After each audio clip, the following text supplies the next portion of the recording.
தந்தி தொலைக்காட்சி நேயர்களுக்கு வணக்கம். நல்லதை சொல்வோம், நல்லதை செய்வோம், நல்லதே நடக்கும். ஒரு வாழ்க்கையில் நல்லது நடக்க வேண்டும் என்று சொன்னால் நல்லதை சொல்ல வேண்டும், நல்லதை செய்ய வேண்டும். அந்த அடிப்படையில் இன்றைக்கு 15/6/2016 புதன்கிழமை, சித்திரை நட்சத்திரம் இரவு 10-11 வரை, பிறகு சுவாதி நட்சத்திரம். இன்றைக்கு நான் உங்களுக்கு சொல்ல இருக்கிற நல்ல கருத்து அபிஷேக பலன். ஒரு ஆலயத்துக்கு சென்றால் அபிஷேகத்தை நீங்கள் கண்டுகளிக்கலாம். பொதுவாக இறைவனுக்கு அபிஷேகம் செய்கின்ற பொழுது நாம் மனதை ஒருநிலைப்படுத்தி நாம் அங்கே வழிபட்டால் உடனடியாக நமக்கு நற்பலன்கள் கிடைக்கும். ஒவ்வொருவரும் சில பொருள்களை அதற்கு அர்ப்பணிப்பார்கள். சிலர் பாலை அபிஷேகத்திற்கு கொடுப்பார்கள், சிலர் பன்னீரை அபிஷேகத்திற்கு கொடுப்பார்கள், சிலர் இளநீரை அபிஷேகத்திற்கு கொடுப்பார்கள், சிலர் சந்தனத்தை அபிஷேகத்திற்கு கொடுப்பார்கள், சிலர் கரும்புச்சாறு கொடுப்பார்கள், சிலர் தயிர் கொடுப்பார்கள். இப்படியெல்லாம் கொடுப்பதனாலே என்ன பலன் என்பதை நீங்கள் அறிந்து கொள்ள வேண்டும். ஒரு வாழ்க்கையிலே மிகப்பெரிய அளவிலே புகழ் பரவ வேண்டும், அரசியலிலே செல்வாக்கு அடைய வேண்டும், பிரபல்ய யோகத்தை பெற வேண்டும் என்று சொன்னால் சந்தன அபிஷேகம் செய்ய வேண்டும். காரணம், சந்தன அபிஷேகம் செய்கின்ற பொழுது சந்தனத்தின் மனம் அந்த கூட்டம் இருக்கிற இடமெல்லாம் பரவும். மனம் கமழ்கின்ற விதத்திலே அந்த பொருள் இருக்கிறது. அதுபோல உங்கள் பெயரும் உலகெங்கும் புகழ் பெற வேண்டும் என்று சொன்னால் நீங்கள் சந்தனத்தால் அபிஷேகம் செய்து பார்க்க வேண்டும். எனக்கு தெரிஞ்ச ஒரு நண்பருக்கு அரசியலிலே ஆரம்ப காலத்திலே ஒரு உறுப்பினராக இருந்தார். அவர் சொன்னார், நான் எந்த தெய்வத்தை கும்பிடுவது, அரசியலிலே நான் புகழ்கொடி நாட்ட வேண்டுமே என்று கொடிகட்டி பறக்க வேண்டும் என்று விரும்புகிறேன். சொன்ன இது மாதிரி நீங்க சந்தன அபிஷேகம் செய்யுங்கன்னு. அன்றைய தினம் பிரதோஷம் வந்துச்சு. நந்திக்கு நான் செய்யலாமான்னு கேட்டாரு. எதற்கு வேண்டுமானாலும் செய்யலாம். பொதுவாக நீங்கள் இன்றைக்கு சந்தனம் வாங்கி கொடுங்கள். அதை அபிஷேகம் செய்வது இன்றோடு மட்டுமல்லாமல் தொடர்ந்து 8 பிரதோஷங்கள் அல்லது 16 பிரதோஷங்களுக்கு நீங்கள் சந்தன அபிஷேகத்திற்கு பொருட்களை வாங்கி கொடுங்கள்னு சொன்னேன். அதை எப்படி கொடுத்தாரு. கொடுத்த பின்னாலே அடிப்படை உறுப்பினரிலிருந்து படிப்படியாக உயர்ந்து இன்றைக்கு அரசியலிலே ஒரு நல்ல வாழ்க்கை அமைத்துக் கொண்டு அவர் கொடிகட்டி பறப்பது போல அவருடைய காரின் முன்னாலே கொடிகட்டி கொண்டு செல்கிற ஒரு யோகம் அவருக்கு வந்துவிட்டது. காரணம், இறைவனை முழுமையாக நம்ப வேண்டும். வலதுகை இடதுகை நீங்களாக நம்பிக்கை என்ற ஒரு கை சேருமானால் வாழ்க்கை என்ற கை மிக சிறப்பாக இருக்கும். அந்த நம்பிக்கையை அபிஷேகத்தின் மீது நீங்கள் வையுங்கள் என்பதுதான் இன்றைய எனது கருத்து. அதிலே நெய்யாலே அபிஷேகம் செய்தால் என்ன நடக்கும்? நெய்யாலே அபிஷேகம் பாவம் தீர்க்கும், நிகரற்ற சந்தனமோ புகழை கூட்டும், வையகத்தில் எண்ணெயது ரோகம் தீர்க்கும், வருங்காலம் அத்தனையும் நலமாய் மாற்றும் என்று சொல்வார்கள். பொதுவாக எண்ணெயினாலே நீங்கள் அபிஷேகம் செய்தால் ரோகம் போகுமாம். எந்த வியாதி இருந்தாலும், நமது உடல்நிலை வியாதிகள் இருந்தால் மருத்துவம் பார்க்க செல்கின்றோம். அப்படி மருத்துவம் பார்க்க செல்வதோடு நாம் இறைவனையும் நம்ப வேண்டும்.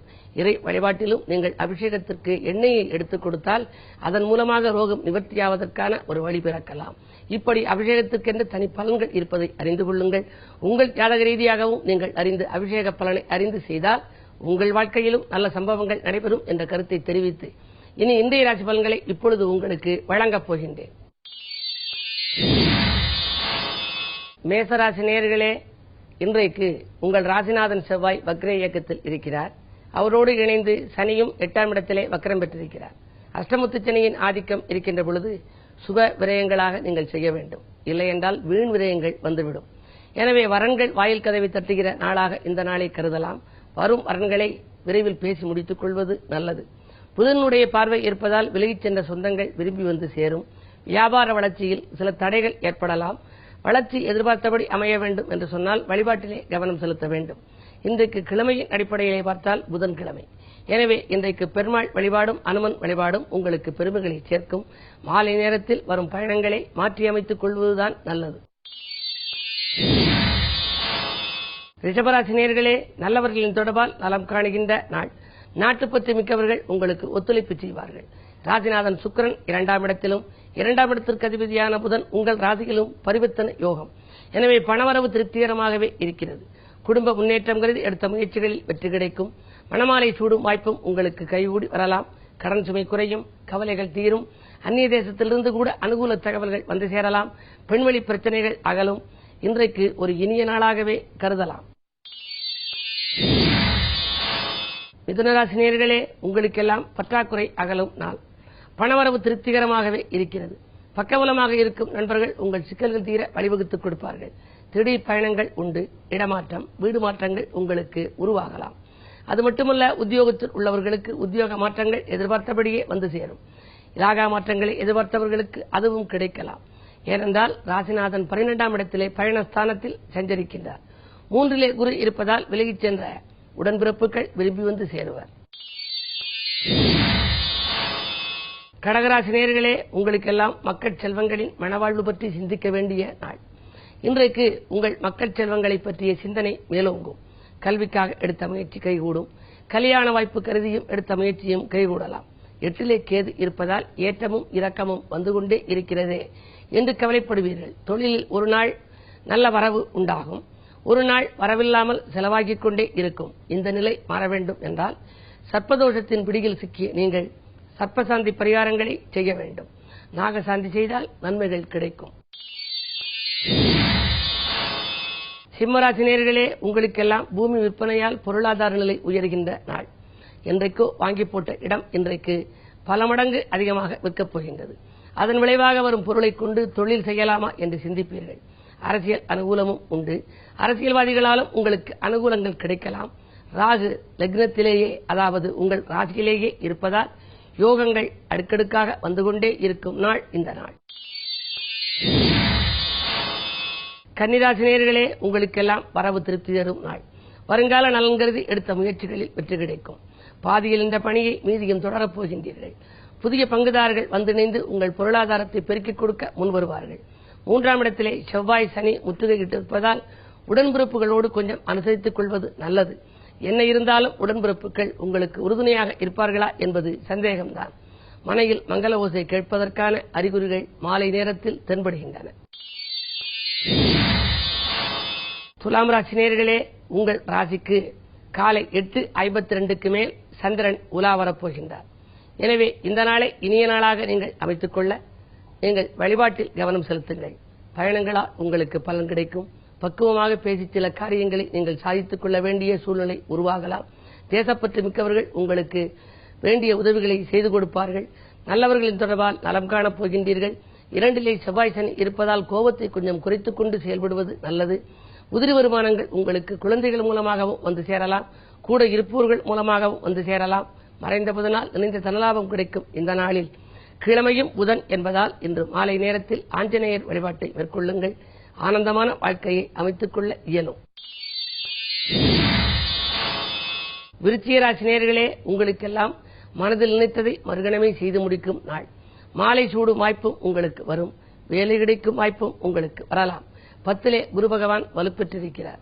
10லே குரு இருந்தால் பதவியில் மாற்றம் உண்டு என்பார்கள். எனவே இருக்கும் பதவியிலேயே ஒரு சிலருக்கு நல்ல மாற்றங்கள் ஏற்படலாம். மாலை நேரத்தில் வரும் தொலைபேசி வழி தகவல் மகிழ்ச்சியை அளிப்பதாக இருக்கும். சேமிப்பு உயரும், செல்வாக்கு மேலோங்கும். இந்த நாளை மேலும் இனிய நாளாக நீங்கள் அமைத்துக் கொள்ள ஆதியந்த பிரபு வழிபாட்டை மேற்கொள்ளுங்கள். தனுசு ராசி நேயர்களே, குரு பார்வையால் குழப்பங்கள் தீருகின்ற நாள். என்ன இருந்தாலும் இந்த நாளில் உங்களுக்கு சில இழப்புகளும் ஏற்படலாம். காரணம் விரயச்சனி. விரயச்சனியின் ஆதிக்கம் இருக்கின்ற பொழுது வீண் விரயங்கள் ஏற்படலாம். கூட இருப்பவர்கள் ஏதேனும் தொகை கேட்டு உங்களை நச்சரிக்கலாம். அரசு வழியில் வரவேண்டிய பாக்கிகள் வசூலாகாமல் இருக்கலாம். அது மட்டுமல்ல, உடன் இருப்பவர்களை நம்பி செயல்பட்டு அவர்களிடம் ஏதேனும் பொறுப்புகளை கொடுத்தால் கூட அது முடிவடையாமல் மீண்டும் உங்களுக்கே திரும்பி வரலாம். எனவே மிக மிக விழிப்புணர்ச்சியோடு செயல்பட வேண்டிய நாள் இந்த நாள். மகரராசி நேயர்களே, உங்களுக்கெல்லாம் சோகத்தை மாற்ற சுற்றத்தார் உதவுகின்ற நாள். இப்படியெல்லாம் கவலை இருக்கிறது, இதற்கு ஏதேனும் வடிகால் இருக்கிறதா என்று நீங்கள் சுற்றத்தாரை போய் கேட்கலாம். அதன் மூலமாக அவர்கள் உங்களுக்கு உதவிக்கரம் நீட்டுவார்கள். அது மட்டுமல்ல, துணிவும் தன்னம்பிக்கையும் குறையாமல் பார்த்துக் கொள்ளுங்கள். மனக்கலக்கம் அடைய வேண்டாம். குரு 8லே இருக்கிறார். இன்னும் சில நாட்களிலே 9ஆம் இடத்திற்கு வரப்போகிறார். ஆகஸ்ட் 2ஆம் தேதி முதல் உங்களுக்கு ஒரு அற்புதமான நேரமாகும். குரு பார்வையால் குழப்பங்கள் தீரும். குடியிருக்கும் வீட்டால் ஏற்பட்ட பிரச்சனைகள் அகலும். சொத்துக்கள் வாங்க விற்க எடுத்த முயற்சிகளிலும் வெற்றி கிடைக்கும். அதுவரை பொறுமையை கடைபிடிக்க வேண்டிய நேரம் இந்த நேரம். கும்பராசி நேயர்களே, உங்களுக்கெல்லாம் எல்லை மீறி பழகியவர்களால் தொல்லை ஏற்படுகின்ற நாள். இன்றைக்கு எதையும் ஒரு முறைக்கு பல முறை யோசித்து செய்யுங்கள். குரு பார்ப்பதால் மலை போல் வந்த துயர் பனி போல் விலகும் என்றாலும் கூட மனக்கலக்கம் மாலை நேரம் வரை இருக்கலாம். வழக்குகளில் திசை திருப்பம் ஏற்படும். உடன்பிறப்புகள் உங்கள் குணமறிந்து நடந்து கொள்வார்களா என்பது சந்தேகம்தான். வீண் விரயங்களும் ஏற்படலாம். உத்தியோகத்தில் உயர்வு கிடைக்கவில்லையே என்று கவலைப்படுவீர்கள். இந்த நாளை இனிய நாளாக அமைத்துக் கொள்ள நீங்கள் சர்ப்பகிரகத்தின் ஆதிக்கத்தில் சிக்கியிருப்பதால் சர்ப்பதோஷ பரிகாரங்களை விரைவில் செய்து கொள்வது நல்லது. மீனராசி நேயர்களே, உங்களுக்கு சந்திராஷ்டமம். சந்திர பலம் குறைவாகவே இருக்கிறது. எனவே எதை செய்தாலும் நீங்கள் யோசித்து செய்ய வேண்டும். அது மட்டுமல்ல, இறைவனை பூஜித்தும் செய்ய வேண்டும். அந்நிய தேசம் செய்வதற்காக செய்த முயற்சிகளில் தடை ஏற்படலாம். புண்ணிய கஷேத்திரங்களுக்கு செல்ல வேண்டும் என்று நினைத்தாலும் அதிலும் தடைகள் உருவாகலாம். வாகன பழுது செலவுகளால் வாட்டமடைவீர்கள். கொடுக்கல் வாங்கல்களில் விழிப்புணர்ச்சி தேவை. ஏமாற்றங்களையும் சந்திக்க நேரிடும். இந்த நாளை இனிய நாளாக நீங்கள் அமைத்துக் கொள்ள புதன்கிழமை என்பதனாலே பெருமாள் வழிபாட்டில் கவனம் செலுத்துங்கள். மேலும் விவரங்கள் அறிய தினத்தந்தி படியுங்கள்.